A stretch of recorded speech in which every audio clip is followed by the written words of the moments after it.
आज है 11 दिसंबर 2020 और 11 दिसंबर 2020 से करंट अफेयर्स के जितने भी इंपॉर्टेंट क्वेश्चन बनेंगे सारे आज हम इस वीडियो में डिस्कस करेंगे। तो चलिए स्टार्ट करते हैं।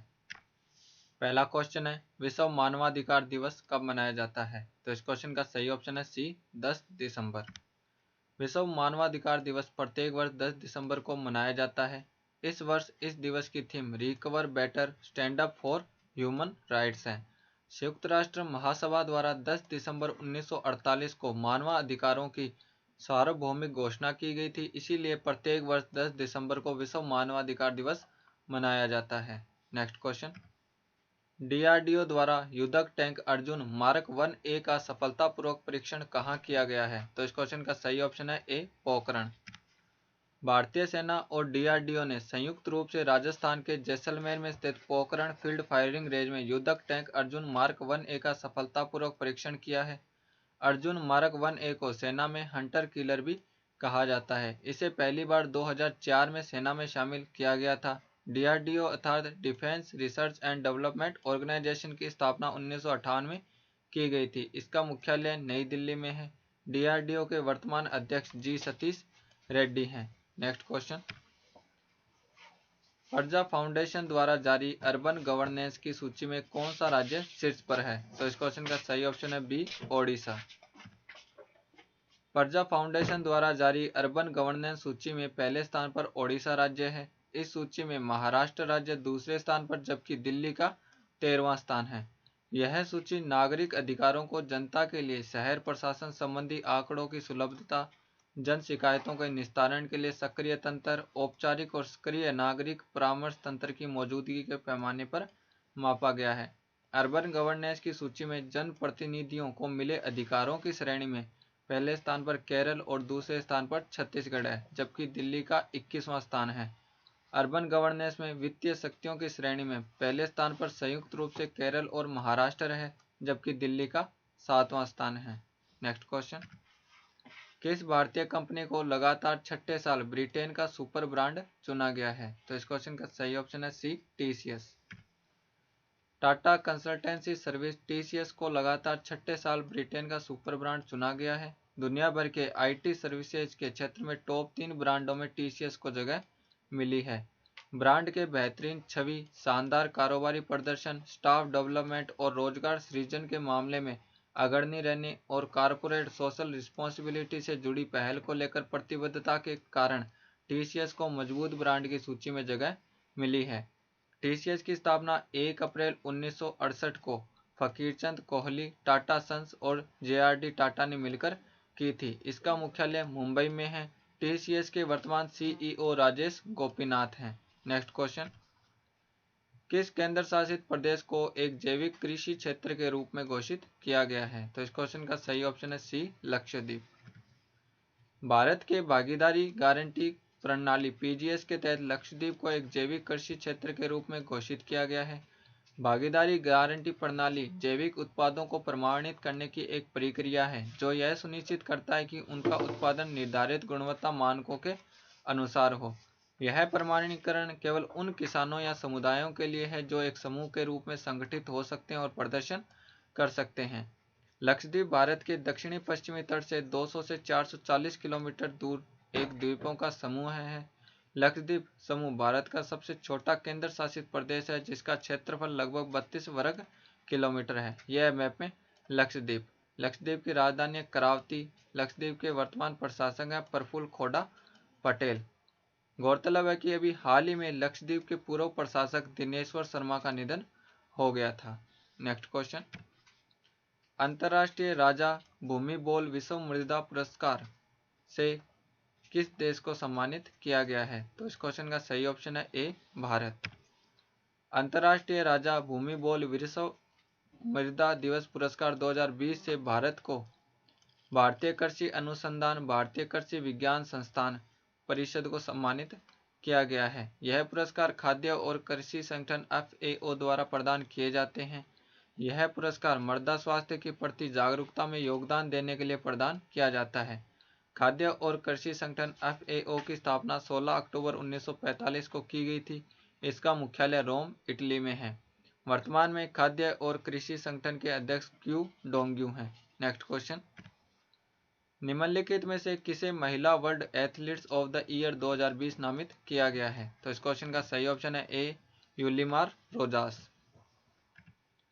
महिला world athletes of the year 2020 Yulimar Rojas को नामित किया गया है। यूलिमार रोजास वेनेजुएला की ट्रिपल जंपर खिलाड़ी है। पुरुष वर्ग में world athlete of the year 2020 पुरस्कार स्वीडिश पोल वोल्ट खिलाड़ी मोंडो डुप्लांटिस को दिया गया। मोंडो डुप्लांटिस 20 वर्ष की उम्र में पुरुष एथलीट ऑफ द ईयर पुरस्कार के सबसे युवा विजेता हैं। ये है यूलिमार रोजास और ये है Mondo Duplantis. Next question, PEN Hessell Tiltman prize 2020 किसने जीता है? तो इस क्वेश्चन का सही ऑप्शन है ए अनीता आनंद। पेन हैंसल टिल्टमैन प्राइज 2020 को ब्रिटिश भारतीय पत्रकार और लेखिका अनीता आनंद ने जीता है। उन्हें पुस्तक the patient assassin a true tale of massacre revenge and the Raj के लिए सम्मानित किया गया है। इस पुस्तक में उन्होंने वर्ष 1919 में अमृतसर के जलियांवाला बाग में हुई नरसंहार से फंसे एक युवक की कहानी को बताया है। यह पुरस्कार प्रतिवर्ष वास्तविक घटनाओं, खासतौर पर इतिहास से जुड़े तथ्यों के आधार पर लिखी पुस्तकों को दिया जाता है। यह है लेखिका अनीता आनंद।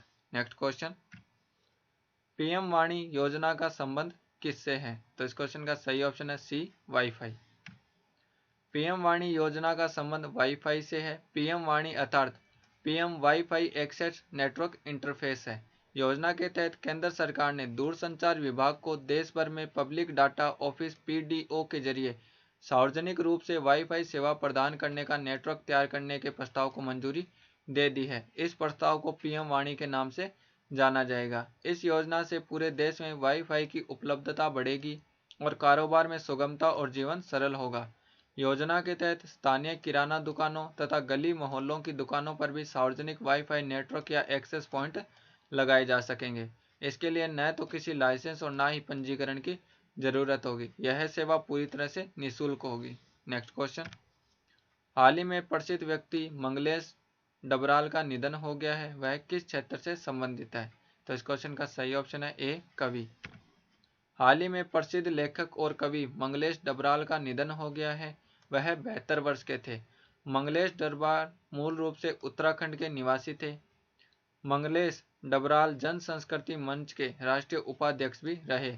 इनके प्रसिद्ध काव्य संग्रह पहाड़ पर लालटेन, घर का रास्ता, हम जो देखते हैं, आवाज भी एक जगह है और नए युग में स्त्रु इत्यादि है। मंगलेश डबराल को साल 2000 में साहित्य अकादमी पुरस्कार से सम्मानित किया गया था। यह है मंगलेश डबराल। नेक्स्ट क्वेश्चन, जलवायु परिवर्तन प्रदर्शन सूचकांक CCPI 2021 में भारत का कौन सा स्थान है? तो इस क्वेश्चन का सही ऑप्शन है सी 10वां। जलवायु परिवर्तन प्रदर्शन सूचकांक 2021 में भारत 10वें स्थान पर है, जबकि इसी सूचकांक में 2020 में भारत 9वें स्थान पर था। जलवायु परिवर्तन प्रदर्शन सूचकांक 2021 में पहले 3 स्थानों पर किसी भी देश को स्थान प्रदान नहीं किया गया है, क्योंकि कोई भी देश पेरिस जलवायु समझौते को पूर्ण रूप से प्राप्त नहीं कर सका है। इस सूची में चौथे स्थान पर स्वीडन और 5वें स्थान पर यूनाइटेड किंगडम है। यह सूचकांक जर्मन वॉच और न्यू क्लाइमेट इंस्टीट्यूट द्वारा क्लाइमेट एक्शन नेटवर्क के साथ मिलकर जारी किया जाता है। नेक्स्ट क्वेश्चन, राष्ट्रीय डिजिटल स्वास्थ्य मिशन कब प्रारंभ किया जाएगा? तो इस क्वेश्चन का सही ऑप्शन है बी जनवरी 2021। राष्ट्रीय डिजिटल स्वास्थ्य मिशन जनवरी 2021 में शुरू किया जाएगा। इस स्वास्थ्य मिशन के तहत प्रत्येक व्यक्ति को विशिष्ट आईडी कार्ड प्रदान किए जाएंगे, जो कि स्वास्थ्य अकाउंट के तौर पर काम करेगा, जिसमें उनके पिछले मेडिकल रिकॉर्ड भी शामिल होंगे और इन रिकॉर्ड में संबंधित व्यक्ति को स्वास्थ्य स्थिति, उपचार और निदान शामिल होंगे। राष्ट्रीय डिजिटल स्वास्थ्य मिशन की नोडल एजेंसी राष्ट्रीय स्वास्थ्य प्राधिकरण है। इसका मुख्य उद्देश्य राष्ट्रीय स्वास्थ्य डेटा प्रबंधन नीति तैयार करना है। राष्ट्रीय स्वास्थ्य प्राधिकरण इस उद्देश्य के लिए एक electronic medical record EMR web application launch करेगा। यह वेब एप्लीकेशन उपयोगकर्ता को एक सार्वभौमिक विशिष्ट स्वास्थ्य पहचान प्रदान के तौर पर पंजीकृत करने में सक्षम होगा। नेक्स्ट क्वेश्चन, किस राज्य सरकार ने शरद पवार ग्रामीण समृद्धि योजना लागू की है? तो इस क्वेश्चन का सही ऑप्शन है बी महाराष्ट्र। महाराष्ट्र राज्य सरकार ने शरद पवार ग्रामीण समृद्धि योजना लागू की है। इस योजना को महात्मा गांधी राष्ट्रीय ग्रामीण रोजगार गारंटी अधिनियम 2005 के साथ मिलकर महाराष्ट्र राज्य में लागू किया जाएगा। योजना का मुख्य उद्देश्य 2022 तक किसानों की आय को दुगना करना है।